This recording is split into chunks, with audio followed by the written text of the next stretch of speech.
Felix. Good to see you, Bijan. Okay. Hello. Hi, Felix. Can you Good turn morning, on your Felix. camera so we can see you? I can't right now because I'm in a public space. Okay. All right. No problem. Okay. Hi, Navijan. Good morning, Navijan. Good morning. How are See you all? Good Nice morning, to see Navid. you. Okay, friends. we are going to start. I'm going to share. Okay.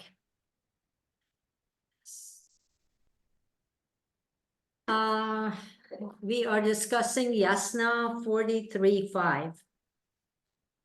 Sepantem atava Mazda menki ahura hayat tava ankeosh zantui daresem porvim hayat dao sheyotana mijdavan yacha ukhsa Hakem Akai Vankoim Ashim Vanangho Sava Vanara Damuish Urva Ese Apeme.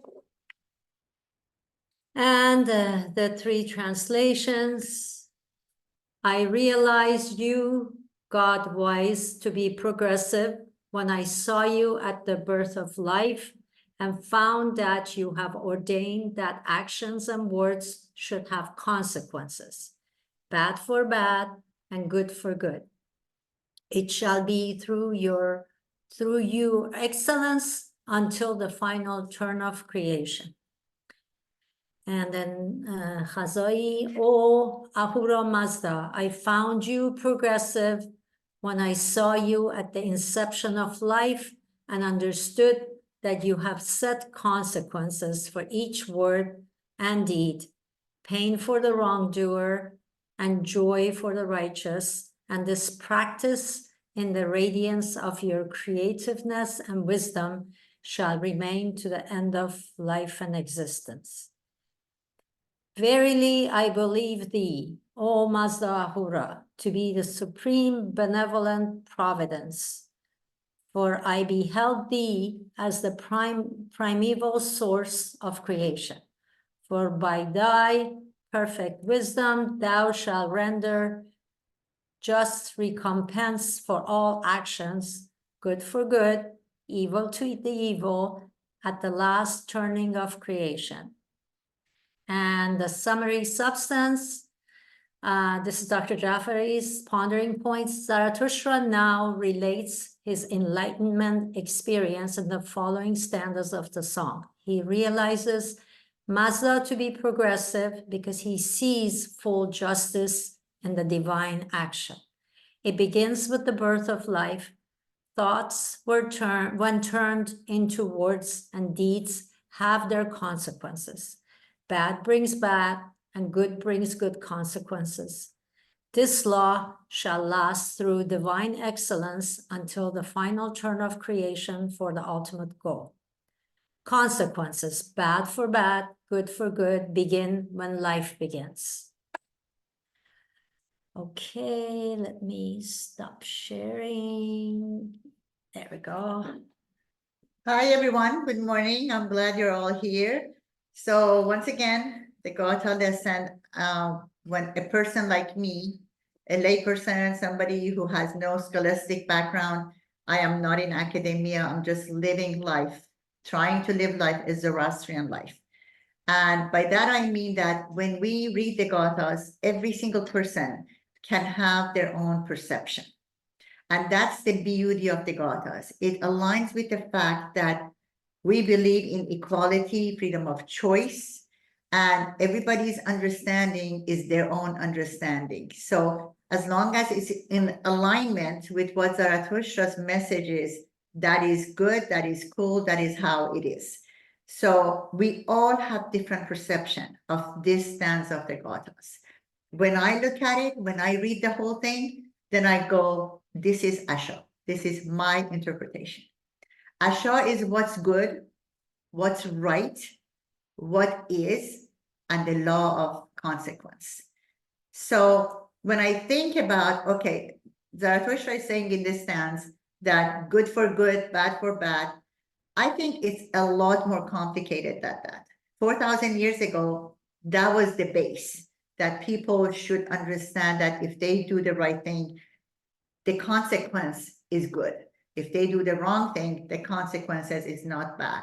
Now, when I think about it, there's a lot of people who do stuff that is good for them, and the consequence is good for them, but it's not a good thing or the right thing. We see it all around us. We see it in politics, we see it in government, we see it in economy.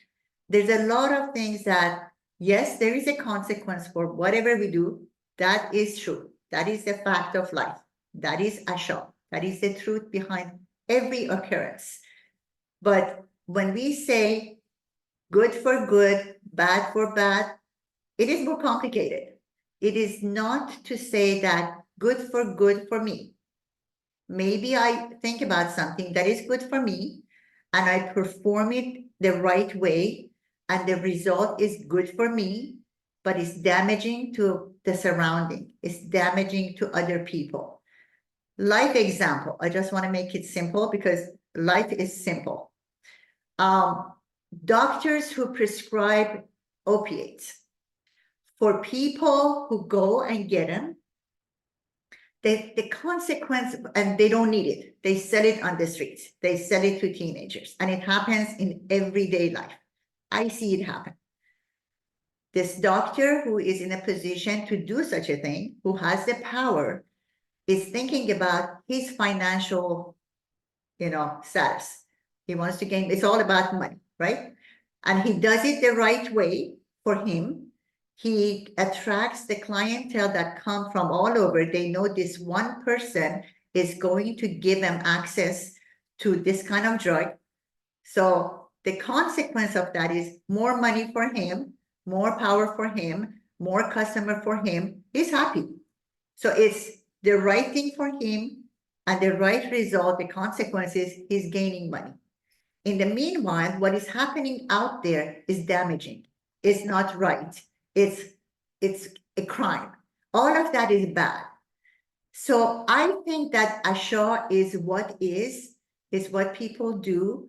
But as intelligent beings, we need to understand that it's a lot more complicated than what is the right thing for the right result. It should not be for me. It should not be for a personal. It is good that I'm getting the good result that I want to, but at the end, it is not right.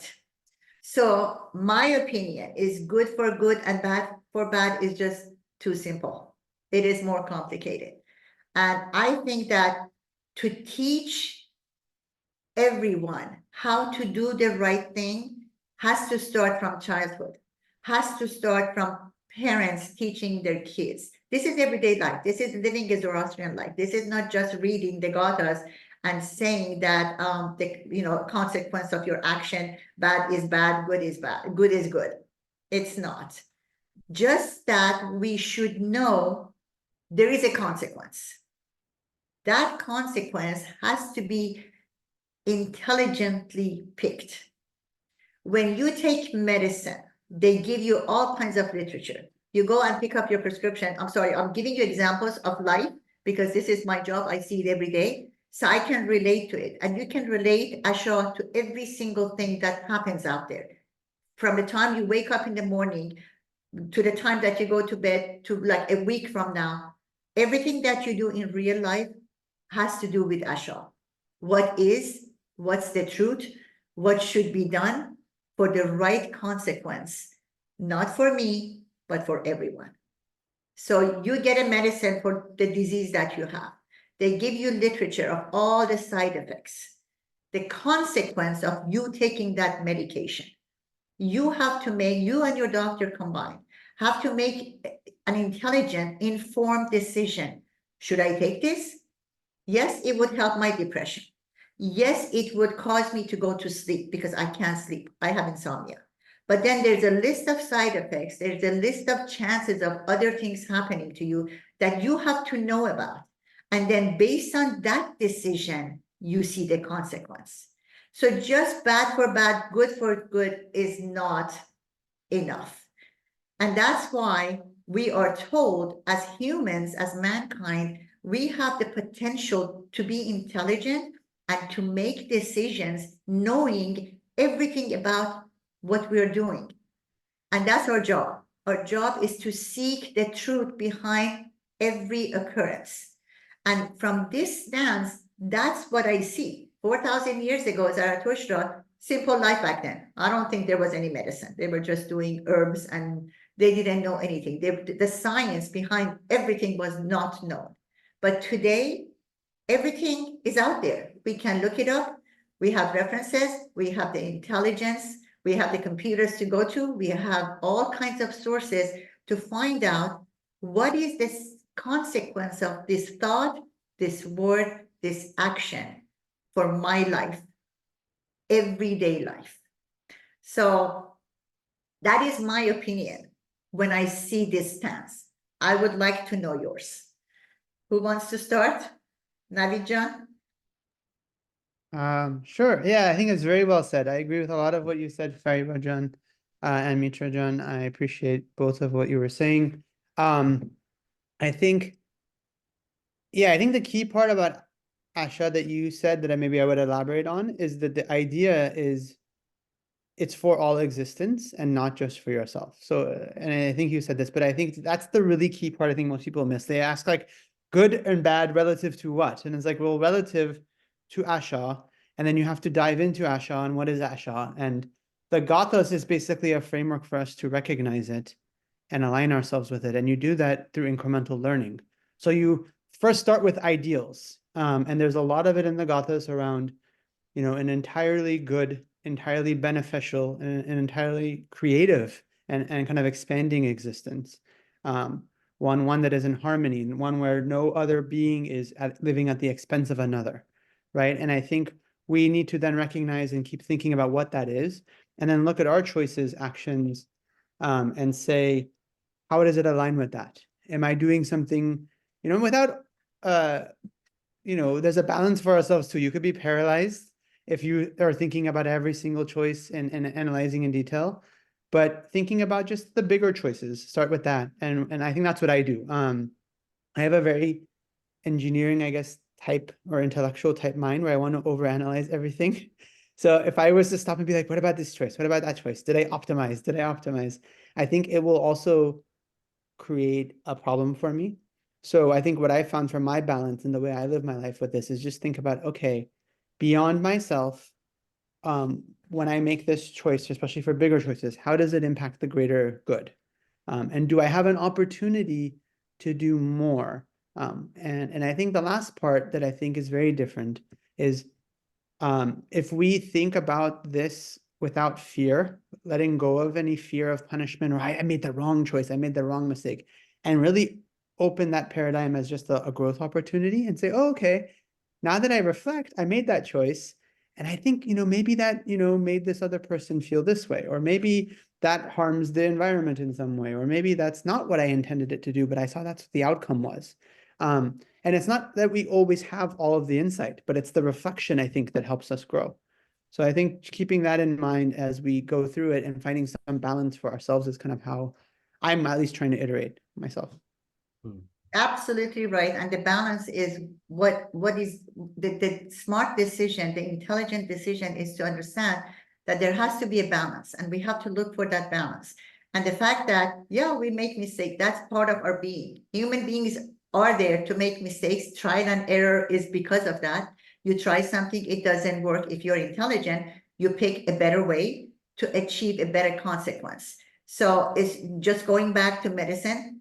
There are millions of drugs out there. There are like 10 categories for blood pressure medication, diabetes, depression. Why is there? Because not everybody responds the same. Not everybody benefits the same. People try something, they have side effects, they have adverse effects, they have hallucination, they can't tolerate it. There is another choice. And Asha is when you understand that, and then you accept it and you move on. You go for a better choice for yourself, so you won't be damaged. And that is an intelligent person doing something for themselves. It's a choice between you and the care provider.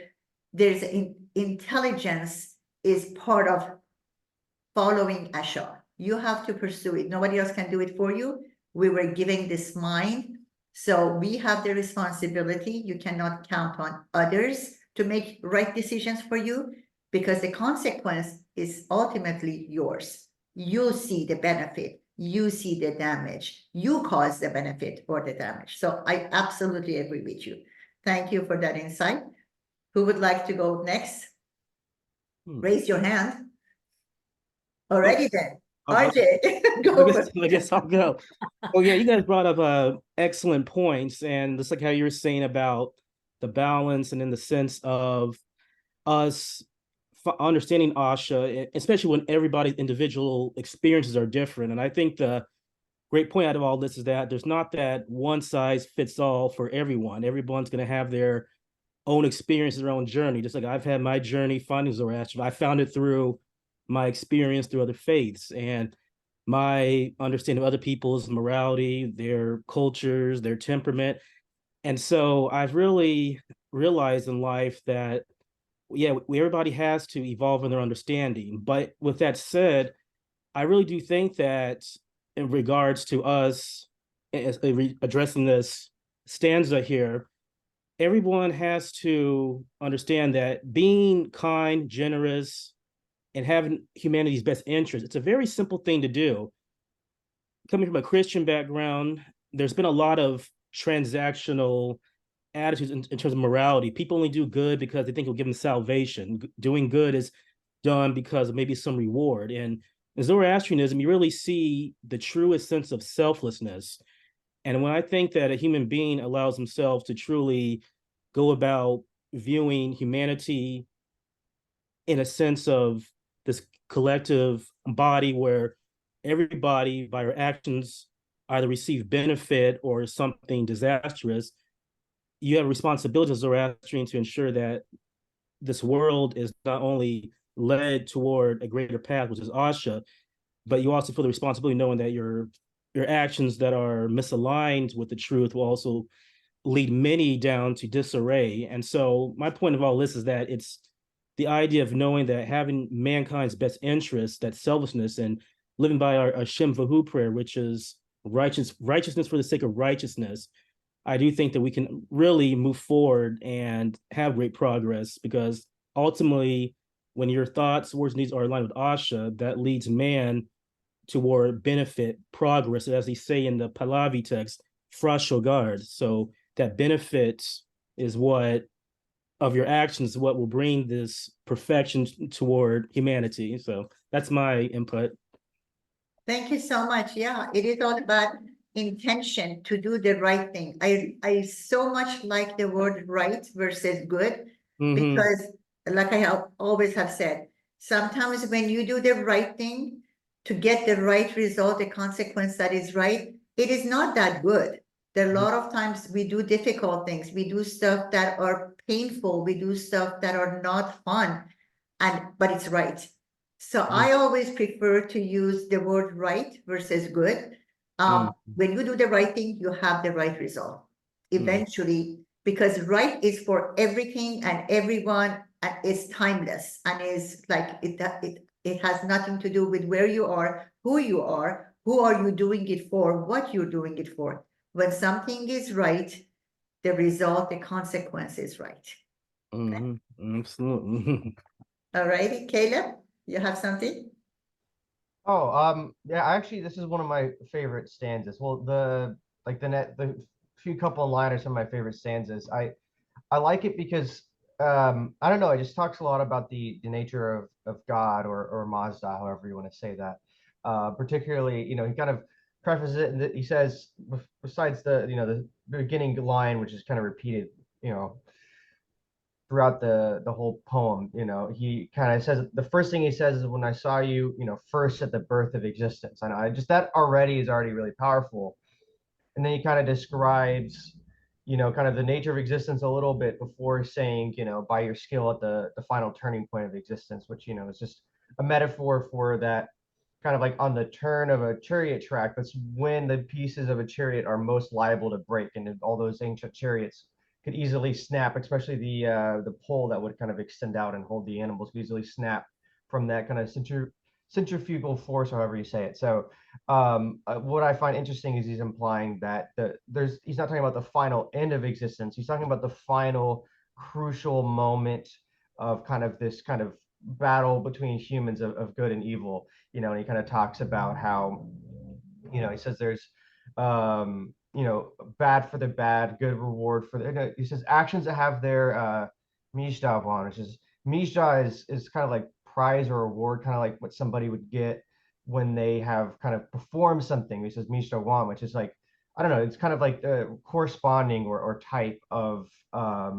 reward for, you know, what's done. And it's kind of almost saying that the universe has been set up to where, you know, you can't, even if you get away with bad or even if you get away with bad things, or you get away with no recognition or benefit from doing good things, the way the universe is structured, that's, you know, that's only temporary, you know, that in the end, you know, as I can't remember where this is, but somewhere else, you know, I think it might be a couple poems later. He says, you know, I think I forget what it is, but he says, you know, you watch all these with a ray in your eye when might even be later in this stanza, maybe, or this song, where he says, you watched all these with the ray in your eye, you know, when kind of the strong person threatens a weaker and whatnot. So I find it very powerful, and it's kind of something that, I don't know, you can kind of find solace in when you're upset about the world, or things haven't been going your way. You kind of remind yourself that kind of like the situation we're in now is definitely sort of a temporary unevenness of good and evil. So those are my thoughts. I know it's a little bit different than what everybody else is saying, but I really like the stanza. So,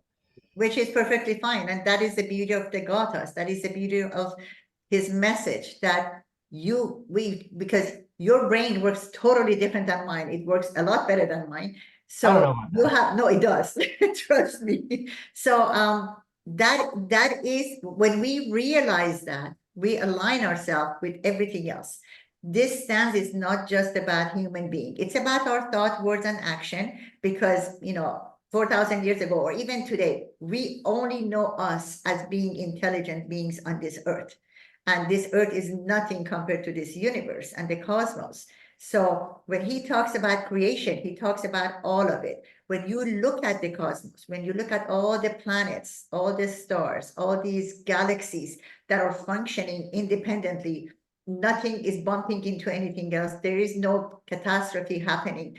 Earth has enough gravity to hold us up on the surface. It doesn't suck us in. It doesn't make us just fly away. So everything is designed. The design of this creation, whatever intelligence was behind it, Ahura Mazda, or whatever it is so perfect that you see life is happening without us even doing anything. However, we have evolved throughout millions of years to be the human beings that we are now, with this potential to be great, to think, to go in outer space and watch Earth and watch what is happening to it. NASA is doing all these projects, and they're looking at Earth to see what the pollution that we have as humans, we have caused, is causing the temperature rising, all these icebergs melting, everything that is changing. So we have the intelligence to intervene and make it better, or to correct the course that we have destroyed as humans with our wrongdoings. So all of this is part of this ashar, is part of the fact that human beings figured out, oh, okay, we messed up. We caused this planet to go to this change that is not beneficial to the creation on this planet. So now that we are seeing it, maybe we can fix it. Maybe we can correct it. Maybe we can bring awareness. And that is all part of the intelligence that we have.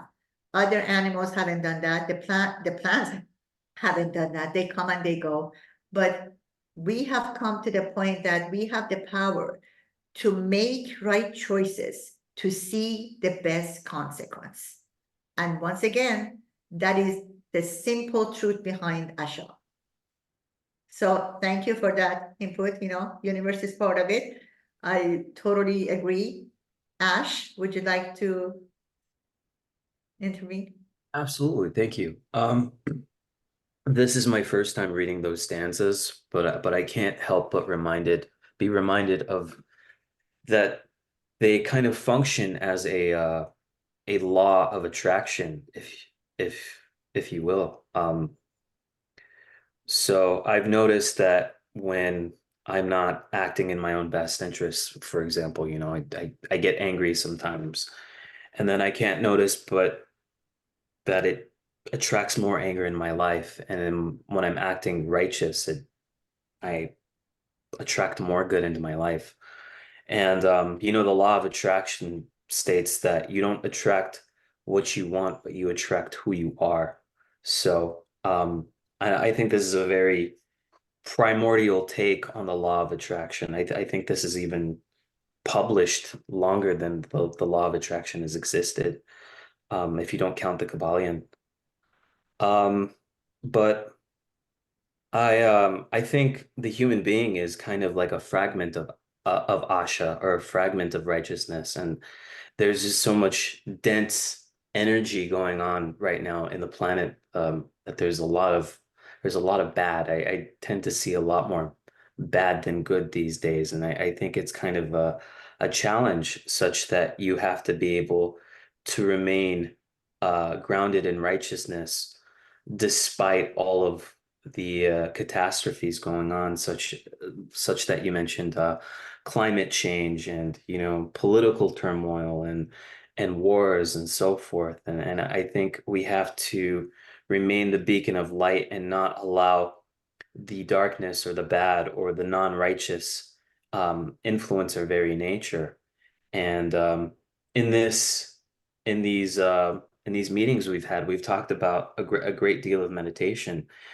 And I've been meditating extensively for 8 years, and I have healed myself tremendously through meditation. You know, I I've become more righteous in a sense through meditation um by undoing all the programmings of these limiting beliefs that I have about myself and about the world, and as well as the negative emotions.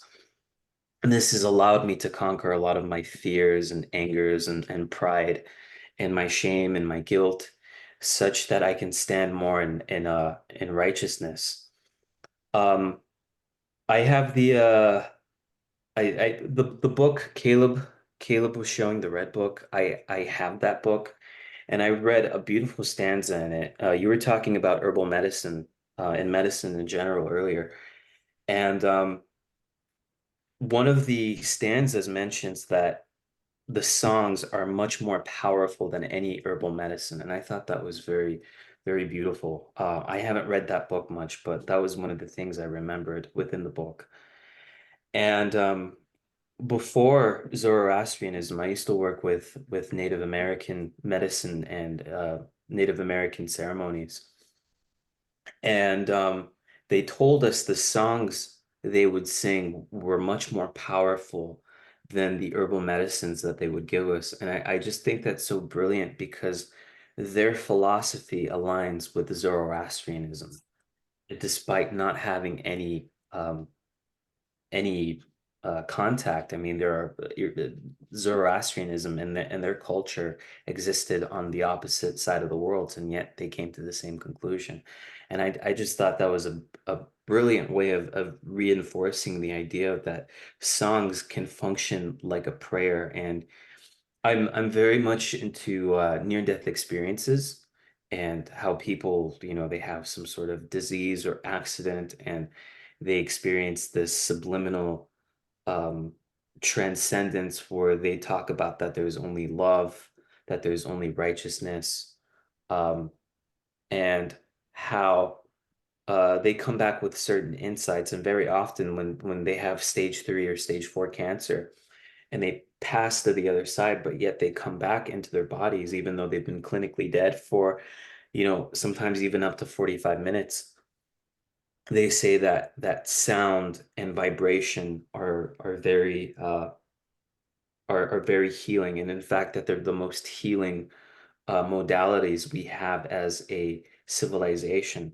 There was a really beautiful YouTube video I saw of the Zoroastrian songs being sung, and it was being registered in the memory of water, and it was creating these really beautiful symmetrical shapes. And so there was a Japanese scientist named Dr. Emoto who talked about when you speak non-righteous phrases such as "I hate you" or the words like death, that it registers in the water as asymmetrical. And in fact, over time, it turns the water black and dirty and muddy. And the asymmetrical shapes kind of look like cancer in the body, but when you speak words of prayer and beauty and righteousness, such as "I love you," "I'm here for you," "I want to help you," etc., the shapes in the water register very symmetrically and beautiful. And so I think even thoughts and our words just have so much impact that 99% of us don't even realize. Otherwise, we would be very very cautious of how we speak. Part of my research is how to cure addiction, and the most powerful modality I've found is forgiveness. And so I've learned how to conduct forgiveness rituals, and most of the forgiveness rituals I do with heroin addicts or people who are addicted to alcohol. I have a session later today. Most of the work is done silently.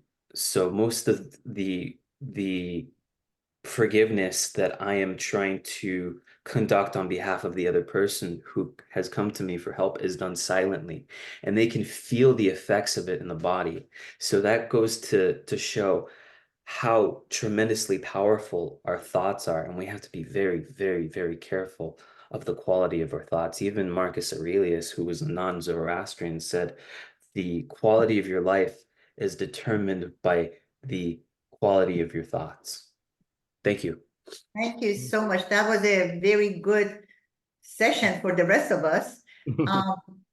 Words are powerful. Messaging is powerful.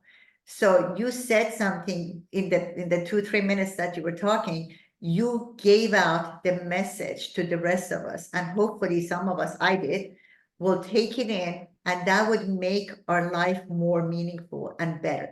So it goes back to the fact that Zarathustra only asked for one thing of his follower. He said to spread my message. You are spreading the message that you're spreading to people that would be healed. They would be healed by just listening to what you're saying, because you are spreading that message. And so, I mean, this is all the same thing. You don't have to be Zoroastrian or know about Zarathustra to know this message. This is the right message. Anything that makes you a better person, a more advanced intellectual, helps you, makes you happy, is a good message and should be spread.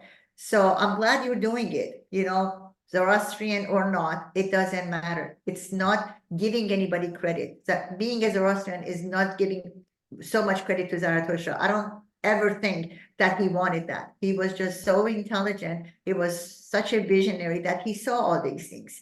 And he put it in the stanzas. And now we're reading it 4,000 years ago, and we're making it our own. You did. You are making it your own in your everyday life. You're being righteous. You're spreading it. You're helping other people. So you're doing what you're supposed to be doing because you have found out the right thing to do.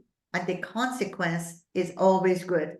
And it's not for you because you're healing other people. You healed yourself first, and now you're spreading it. So you're doing what you're supposed to be doing according to that stance, good for good.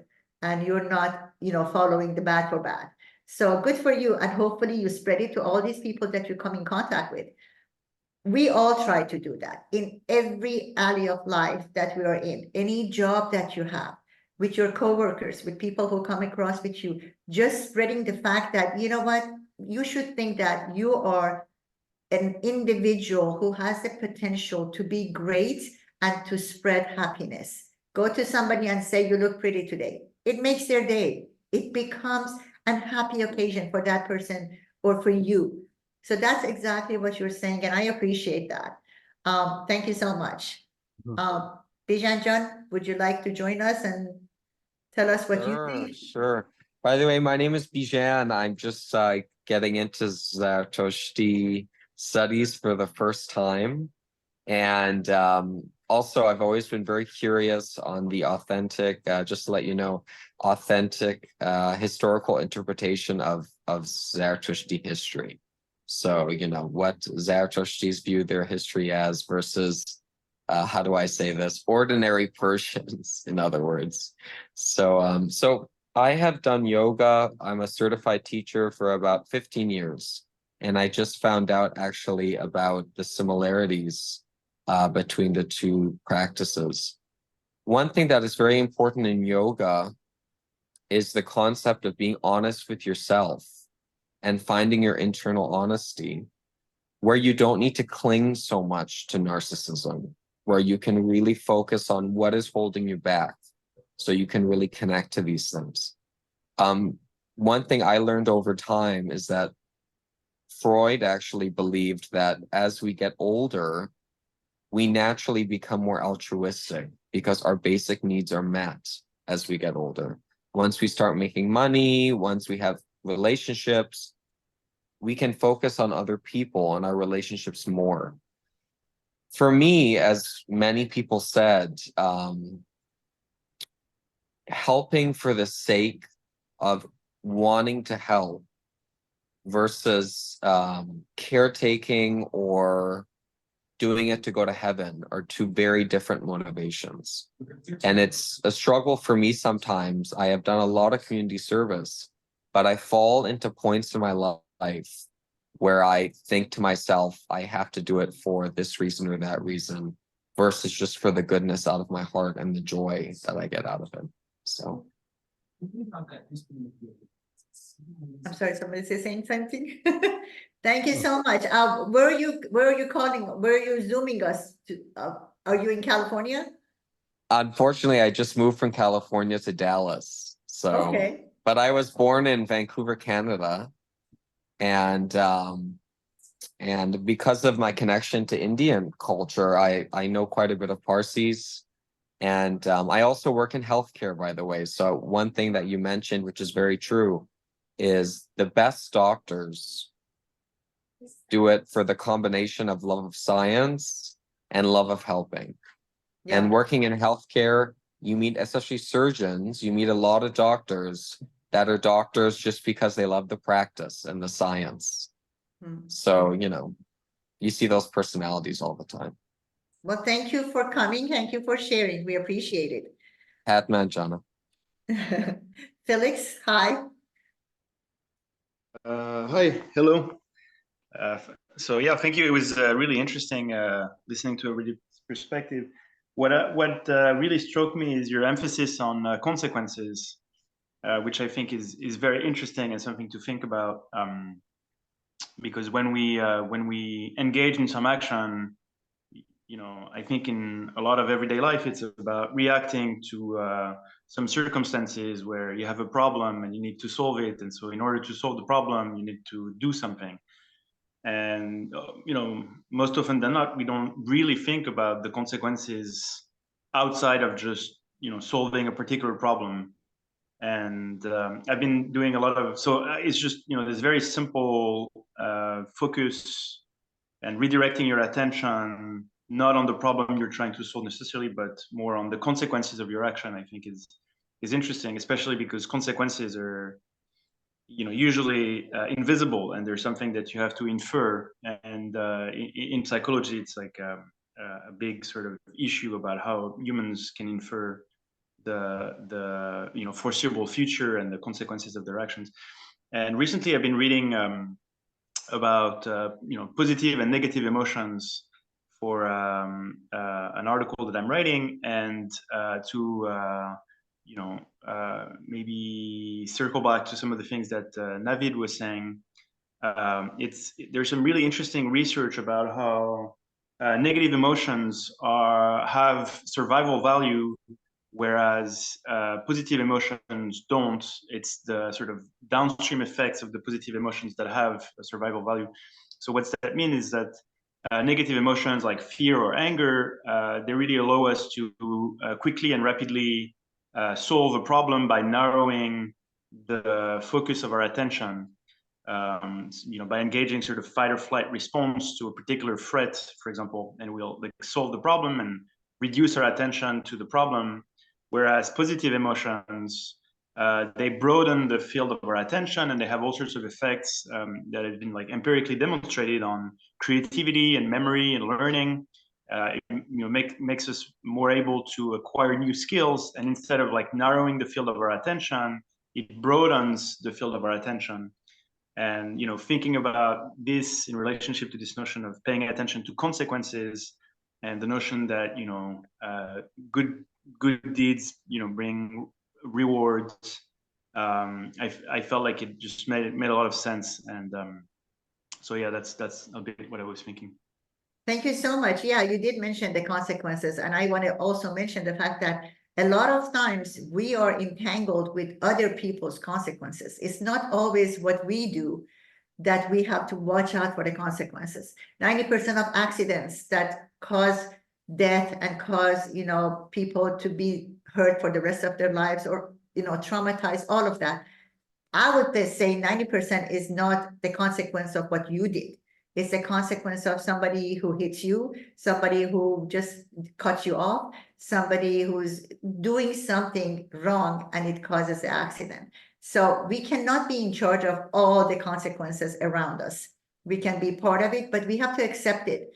And we have to learn from it, in my opinion. Like you said, when you get angry, we get angry, we don't think about what we are saying, and somebody gets hurt. Our children, those who have kids, sometimes we don't mean to yell at them, but we do. And then later on in life, they go to therapy and they find out that it was the parents that traumatized them. So it's not an intentional thing. But the point is, we have to be very mindful of everything, all the emotions that we have: happy, sad, angry, fearful. Whatever we do, however we behave, there is a consequence.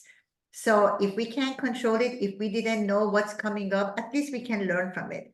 That is the part that we are responsible. That's when it says in the Gatha's, Zarathustra's message, that we are accountable, we are responsible for our actions, for our thoughts, for our words. So yeah, we miss a lot of times, we mess up a lot of times.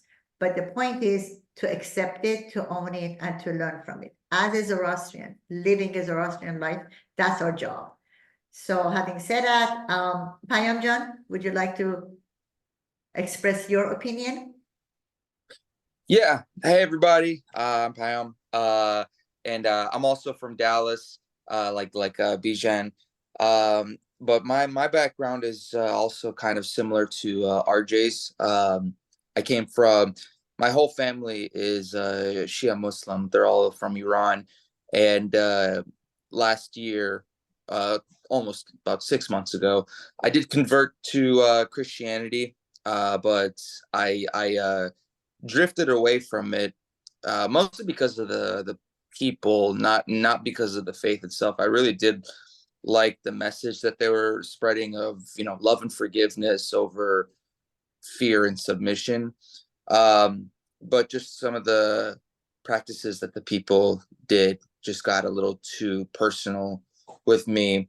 And so I founded Zoroastrianism. Well, I knew about it, but I had my current mentor message me and give me more information about it and invited me to this group and everything. So I got really into learning more about Zoroastrianism. And then in October, I decided to commit to converting to it.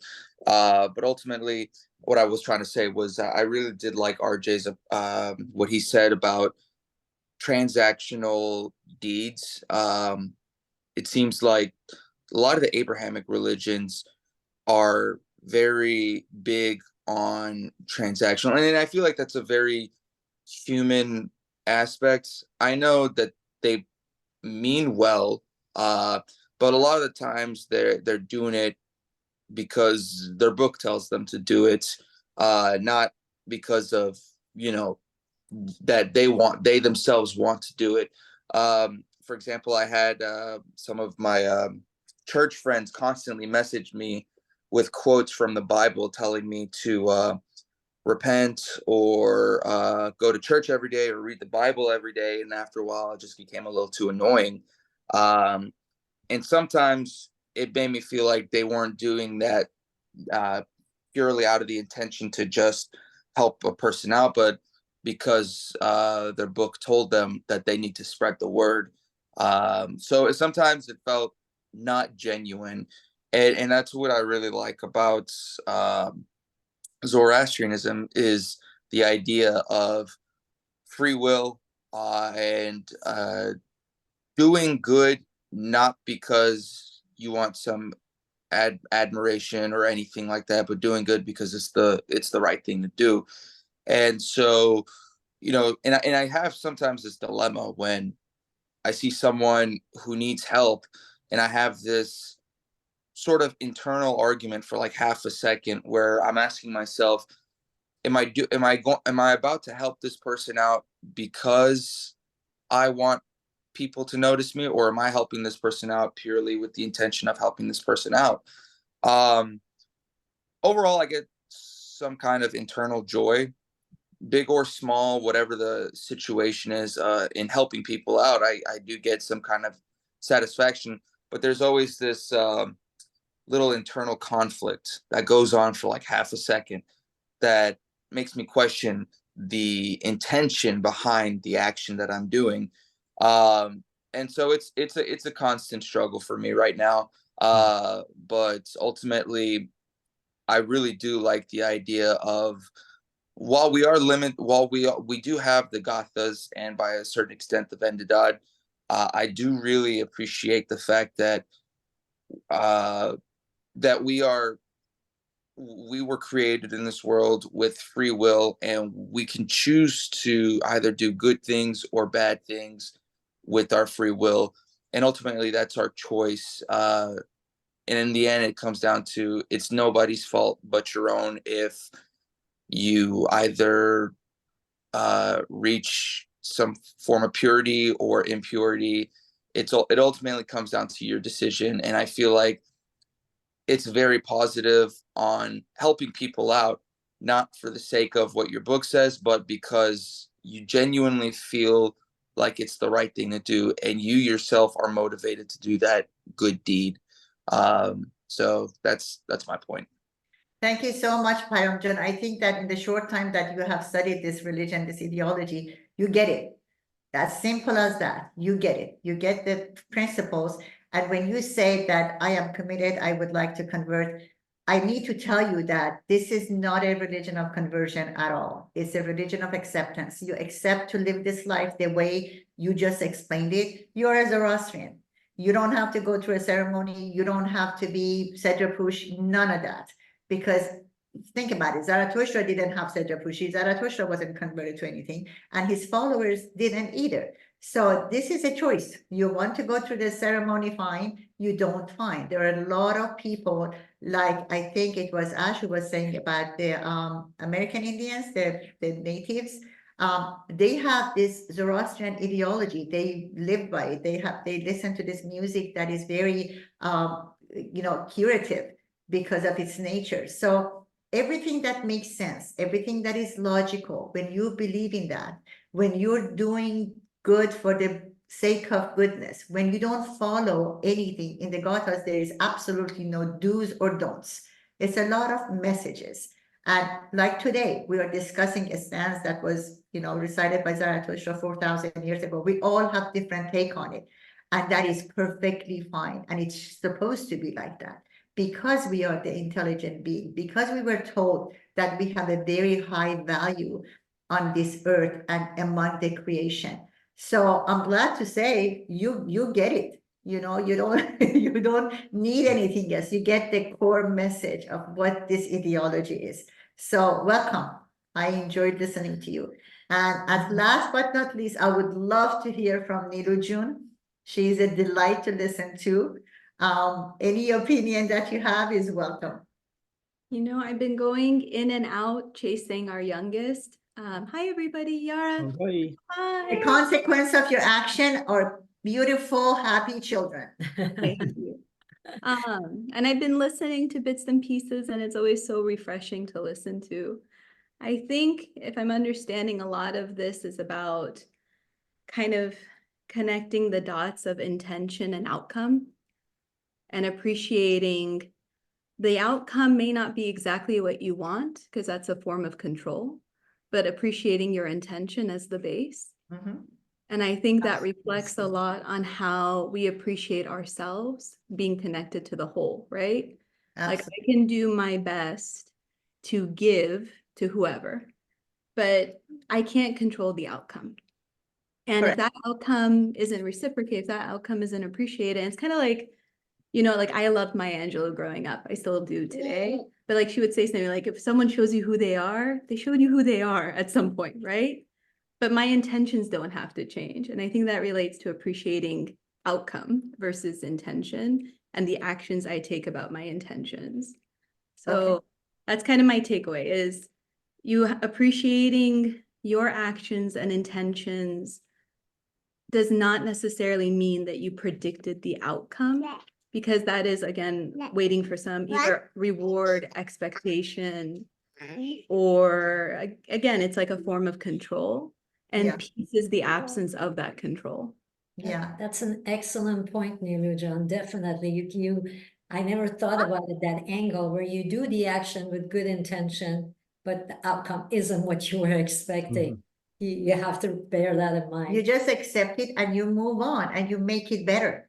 So we are here to advance. We have advanced in the past millions of years that we have evolved. So there's much, much more to do, much, much higher levels to go. Compare ourselves to, Homo erectus that, they stood up and they started walking and had a brain that is half the size of us and they couldn't think the way that we do. So yeah, we are supposed to be improving ourselves, and generation by generation, it's the intention. It's always the intention to understand that we are capable, we don't need a God that can help us or direct us. We are here to help this creation because we can. We have the potential. We have been given the hardware that is filled with good software by ourselves. So it's a choice, free will, and the fact that as a Zoroastrian, you're supposed to do something about it. You can't just sit there idle waiting for it to happen. You can't wait for a savior to come and save you. You're supposed to be that savior, every single one of us. And that's the beauty of this ideology. Each one of us matters in the big scheme of this creation. So I know both Navid and Caleb had their hands up earlier. Would you like to want to say anything? Caleb, do you want to go first? Go for it. Oh, I was going to say something about transactionality in the Gathas. Then I realized I didn't have I didn't quite have done enough thought on the topic. So I realized that whatever I would have said would have come out half baked. So I was like, I'm next hoping time. they'll let it slide, but I guess not. There's always the next time. Yeah. Yeah, So anybody else have any comments?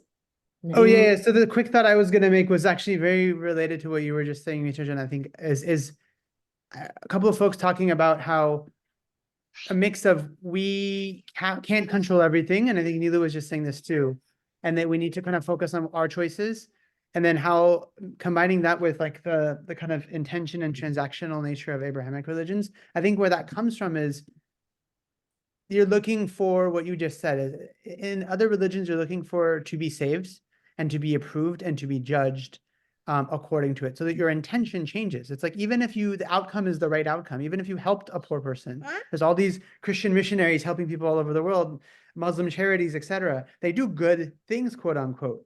But what is the intention for it? And if we go back to purpose, our purpose isn't to necessarily just do good things. It's to advance all of existence to an ideal state. And the only way we can do that is with the right intention, right? And I think if we kind of just do what we are told, we won't kind of advance ourselves. And I think this is why there's two key parts. One is us making the right choices and learning, but two is helping to open up the rest of the world to this worldview.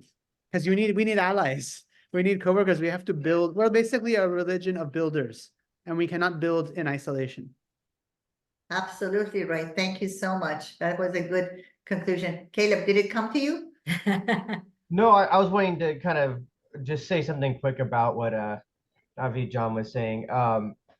I think you're 100% right. Even like linguistically, I think we're kind of caught up on the word save because a lot of Christian or Western scholars thought that a Saoshyant had to be close to a savior, but the actual word, which is etymologically almost identical with spenta, just means to increase. In fact, actually, it's just something I was reading one of Dr. Schwartz's articles is in the Pahlavi word for word translation they had in the manuscripts. They use the word, I forgive my Pahlavi pronunciation, but abzonik, which she said means incremental or increasing. And that's exactly what it means. It comes from a root to swell. So Saoshyant is the same as Sava or Sawa, to increase or to swell, to advance, to grow more and to kind of progress in every direction, not in like a linear or A to B, but to increase out. And so these Saoshyants, these quote unquote saviors, are people that are going to help the world increase and grow and progress in the future. And and you kind of throw in some coloring words, obviously, like like building and increasing and all this stuff, I think works perfectly. I just want to kind of add on to that point because I think some all of us are still kind of stuck on being when you grow up in a Christian society, even if you aren't Christian, which I didn't have the privilege of not growing up Christian, but be that as it may, the idea of a savior is so pertinent in your mind, even if that's kind of like a somewhat weird idea that we all need to be saved from our own impending doom because we're evil or something. I don't know. Anyways, I'm signing off with that. Oh, thank you for that. So it's been a great session. Thank you all for joining.